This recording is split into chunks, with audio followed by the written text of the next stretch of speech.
കേരളത്തിലേക്ക് ലഹരി കച്ചവടം നടത്തുന്ന 3 നൈജീരിയൻ സ്വദേശികളടക്കം 7 വിദേശികൾ ഹരിയാനയിലെ ഗുരുഗ്രാമിൽ പിടിയിൽ. 2025 ഫെബ്രുവരി 16 778 ഗ്രാം MDMA പിടികൂടിയ മലപ്പുറം സ്വദേശി സിറാജിൽ നിന്നാണ് നൈജീരിയൻ സംഘത്തെക്കുറിച്ച് കേരള പോലീസിന് വിവരം ലഭിച്ചത്.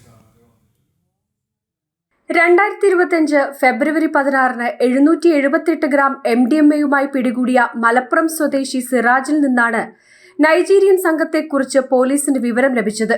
തുടർന്ന് പോലീസ് നടത്തിയ അന്വേഷണത്തിനൊടുവിലാണ് നൈജീരിയൻ സംഘത്തെക്കുറിച്ചുള്ള കൂടുതൽ വിവരങ്ങൾ പുറത്തുവരുന്നത്. കോഴിക്കോട് സിറ്റി പോലീസ് നൽകിയ വിവരത്തിന്റെ അടിസ്ഥാനത്തിൽ ഹരിയാനയിലെ ഗുരുഗ്രാമിൽ നിന്നാണ് പോലീസ് പ്രതികളെ പിടികൂടിയത്. 1 കോടിയിലേറെ വില വരുന്ന ലഹരി വസ്തുക്കളാണ് ഇവരിൽ നിന്ന് കണ്ടെത്തിയത്. വിദേശത്ത് നിന്ന് ലഹരി കടത്തി കേരളം കേന്ദ്രീകരിച്ച് വിൽപ്പന നടത്തുകയായിരുന്നു സംഘത്തിന്റെ പ്രധാന ലക്ഷ്യം. നൈജീരിയൻ സ്വദേശികളാണ് സംഘത്തിലെ പ്രധാന കണ്ണികൾ. ലഹരി വിൽപ്പന നടത്തിയതിലൂടെ കോടികളാണ് പ്രതികൾ സമ്പാദിച്ചത്. പ്രതികളുടെ ബാങ്ക് അക്കൗണ്ടുകൾ കേന്ദ്രീകരിച്ചാണ് നിലവിൽ അന്വേഷണം നടക്കുന്നത്. ജനം, കോഴിക്കോട്.